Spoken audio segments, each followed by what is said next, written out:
Hello everyone, this is Defense Politics Asia, and this is the summary for the day of 663 for the 18th of December.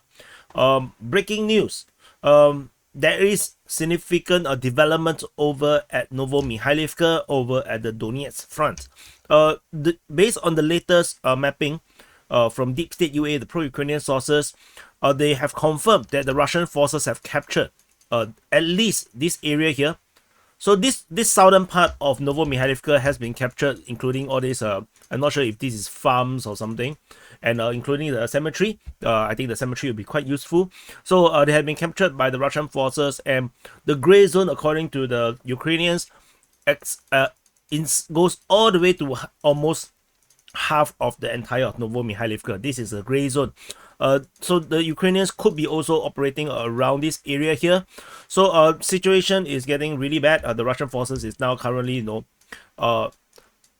probably fighting within Novomikhailivka at this moment. And the gray zone over this place, this entire area is just plains. There's nothing much around this area here. So the Russian forces could easily probably enter from the eastern part of the city or the town. If this area is under bombardment and the Ukrainian defenders are under suppression, then the Russian forces could easily go in. Ukrainian forces is probably sending reinforcement at this moment to plug this hole that is currently happening. So this is the most significant, I would say, in terms of all the developments right now.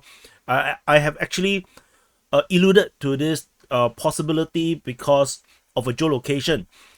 There's this geolocation over at this junction here. Okay, let me delete this. So at this just off this this building, I'm not sure if it's an industry or farm, or I'm not sure what is this.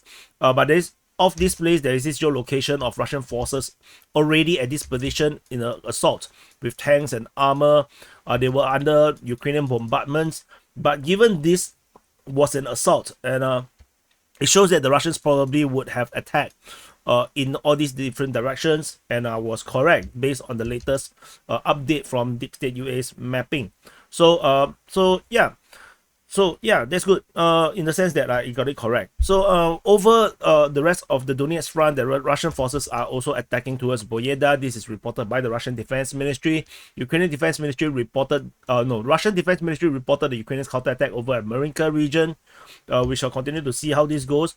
But I think the weight, the center point, the gravity of this entire front line will be at Novomikhailivka. Ukrainian forces will be inevitably drawn towards this direction to hold this position, because if Novomikhailivka falls, the attack next will be on Konstantinivka, and this will just destroy all the communication routes around this area, breaking the regions up into different separate fronts. So this is going to be very critical for the Ukrainian forces.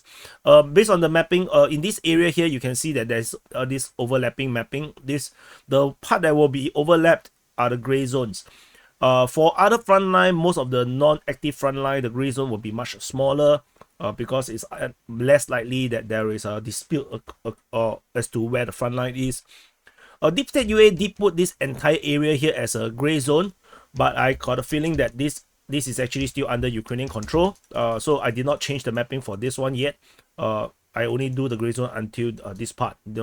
This area here, I think, is still firmly under Ukrainian control, because if this is fallen, what will happen is that the Russians will actually enter and entrench around it, because this is a very good defensive position. So the fact that there is not entrenched by the Russians shows that it's unlikely to be a gray zone. Is probably Ukrainian controlled.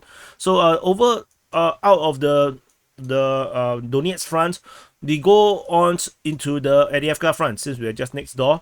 Over at Avdiivka Front, the Russian forces continue their Avdiivka offensive, with fighting reported towards Badaichi at Stepove in the area of Koyamka, in the eastern part of Avdiivka, southern part of Avdiivka, in the north of Opitne, Shevene, Tonenki, as well as Pervomaisky and Nevelsky. It's pretty much the same situation in this case. It's just that in terms of the Rybas mapping, we see that on their map that the Russians are pushing on the east. This is not explicitly mentioned in their writing. in their writing, they did not specifically mention this, so we can take this with a pinch of salt. But the fighting in this area is very, very interesting. So the discrepancy in terms of Ukrainian and Russian mapping continues to be quite big. This entire area is disputed. We shall see how this goes. Otherwise, the nothing particularly special to really talk about in this area here. We move on. Over at the New-York Front. At the New-York Front, the Ukrainian forces counterattack, or they launch a new offensive in the area of Pivdine and Shumi. Reports coming from the Russian Defense Ministry talking about this attack. So the Ukrainians are trying to divert attention of the Russians into this Avdiivka region. So I would say this feels a bit desperate because if you are under severe offensive operations or assault from on all the other front line, and your division is to attack in this strategically not very important town area of the front line, because Avdiivka is important, it's no doubt, it is a very important city. It will cut the Bakhmut Front away from the Donetsk Front, but the thing is that to capture a city takes a lot, and so when the Ukrainians attack in this direction, it does feels very desperate in order to try to draw attention. No doubt it will definitely draw some attention from of the Russians into this direction, but I don't think it's going to be a huge diversion for the Russians, because the Russians don't really have that kind of manpower problems, and the Ukrainians do not have that kind of offensive power right now. So that is a bad mix.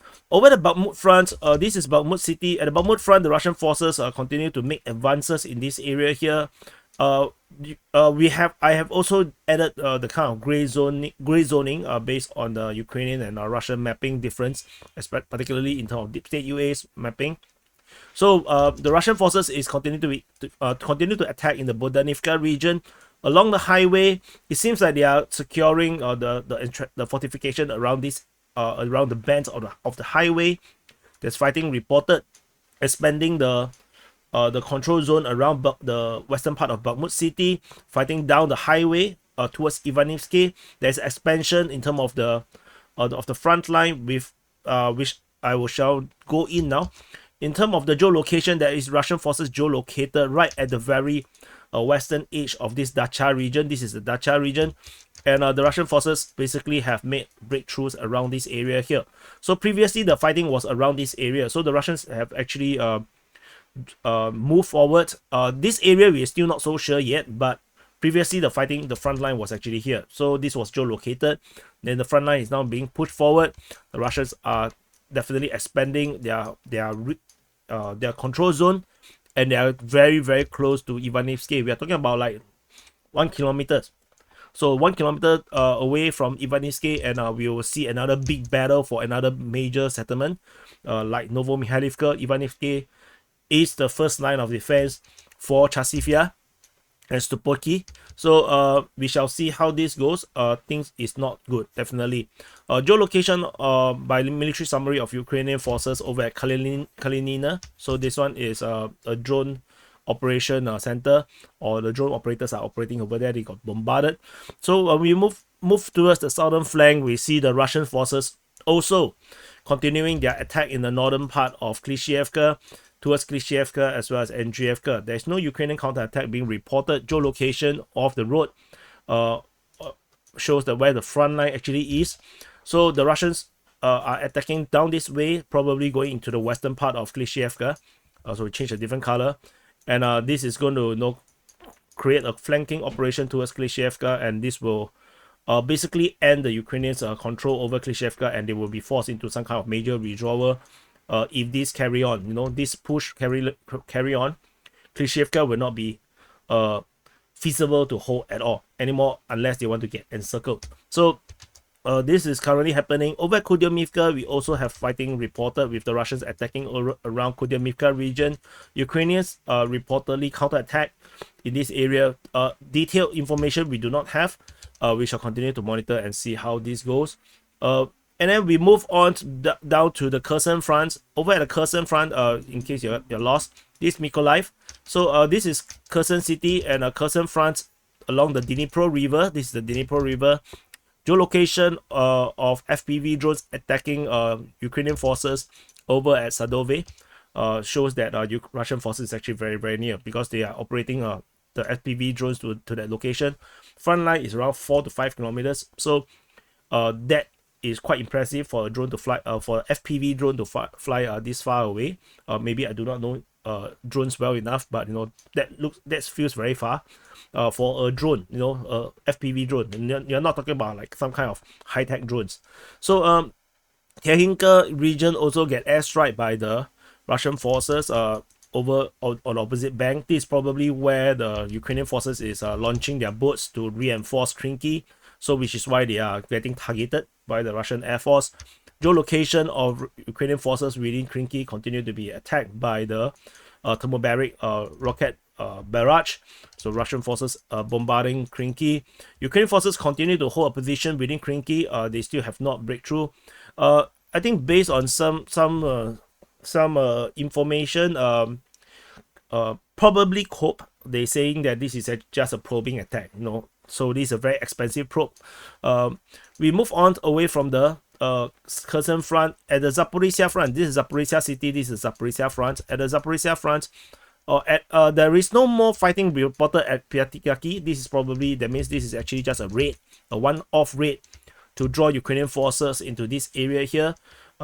Maybe, and or just to test the defense. Over at the Orikhiv sector, where the major front line or the major Ukrainian salient is, the Russian forces continue their assault west of Novopavlovsk. They are continuing to push to try to close the window or close the door to this entire salient. This is currently happening, with the Russian forces also putting pressure over at Robotine. Interestingly, according to the Russian Defense Ministry, they reported that the Ukrainians attacked Novoprokopivka. So there is this attack towards Novoprokopivka.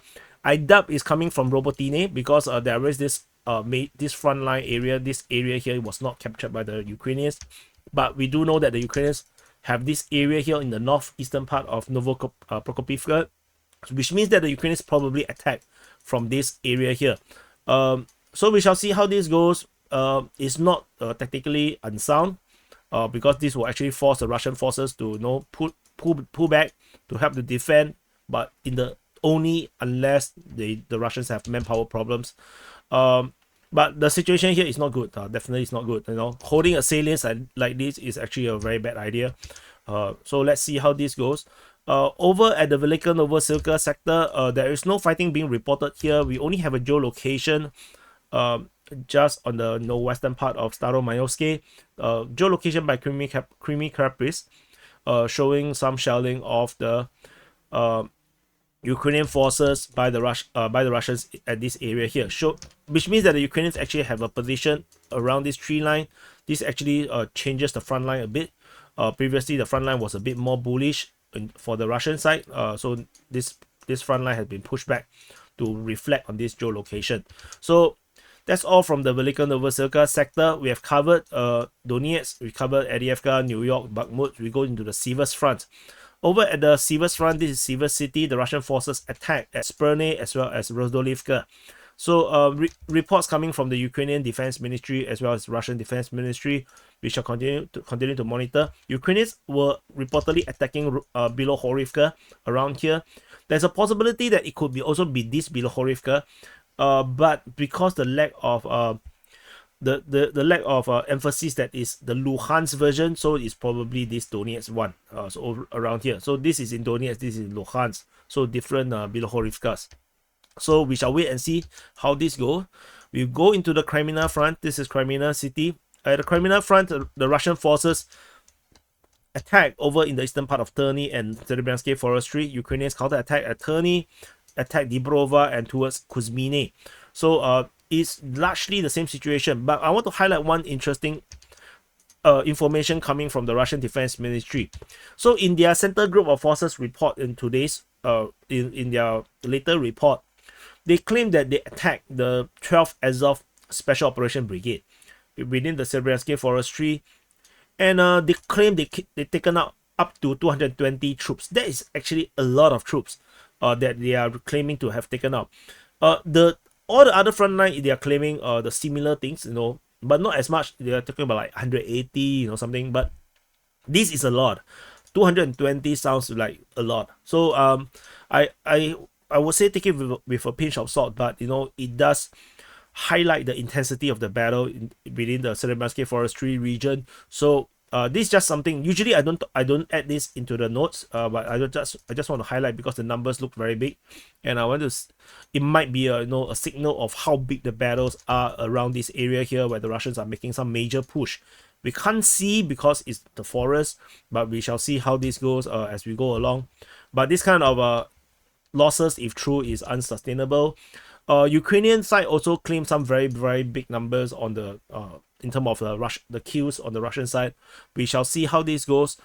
Sirsky put out a statement. Sirsky is the general for the land forces for Ukraine. He kind of put out a statement that was shared by the Ukrainian Armed Forces Telegram channel, and basically says that no, they care about their Ukrainian life. The Russians are attacking more blindly. I'm actually just summarizing what it's supposed to mean. They said the Russians are attacking across multiple fronts with some of the objective they talk about, which I also mentioned about. And then they say that the Ukrainians are fighting in a very smart way. They do very good planning, very good management to best fight back against the Russian attackers, and they care about their soldiers. They will not send them to die unnecessarily. So that's the statement coming from Sirsky. So yeah, it's just I feel like that is a unusual statement. I feel like it is a statement to get to calm down the anxiety over in the Ukrainian forces. It feels like there is some kind of anxiety building due to this tension of this Russian offensive that is rising up, and the Ukraine, maybe the manpower within the Ukrainian side is getting more and more unsettled, and maybe that's why there's this statement to try to make them feel better about it. Yeah, something like this. The Russians also attack in the area of Makiivka. Ukrainians counterattack around Kharkivka region. This could be related. It could be the same thing. We shall wait and see how this goes. So anyway, over at the Zaporizhzhia Front, we have nothing. We move into the Kupyansk Front. At the Kupyansk Front, the entire eastern side went quiet again. There's no fighting being reported on the eastern side. Fighting primarily is in the Sinkivka region, with Russians attacking over the Sinkivka region and towards Petropavlivka. Ukrainians counterattack in the Liman Lake region and Sinkivka. Geolocation of Russian forces within the forest confirms the front line. That is, the Russians are actually very close to Sinkivka. So that's the general situation over at the Sinkivka region. There is no more updates regarding this possible crossing over at Liman Druhi. So that's it. And there is also one information I missed out yesterday. So this was a bit off the map, that's why I didn't see it. There is a drone strike reported over at the Morozovsk air base. This is Russian air base. You can see the Russian fighter jets around this area here. You can see smaller jets around here. So yeah, this airbase got attacked by Ukrainian drones yesterday, or the day before yesterday. So at least one of the planes was damaged in the drone attack, and you can see this is actually pretty far away from the front line.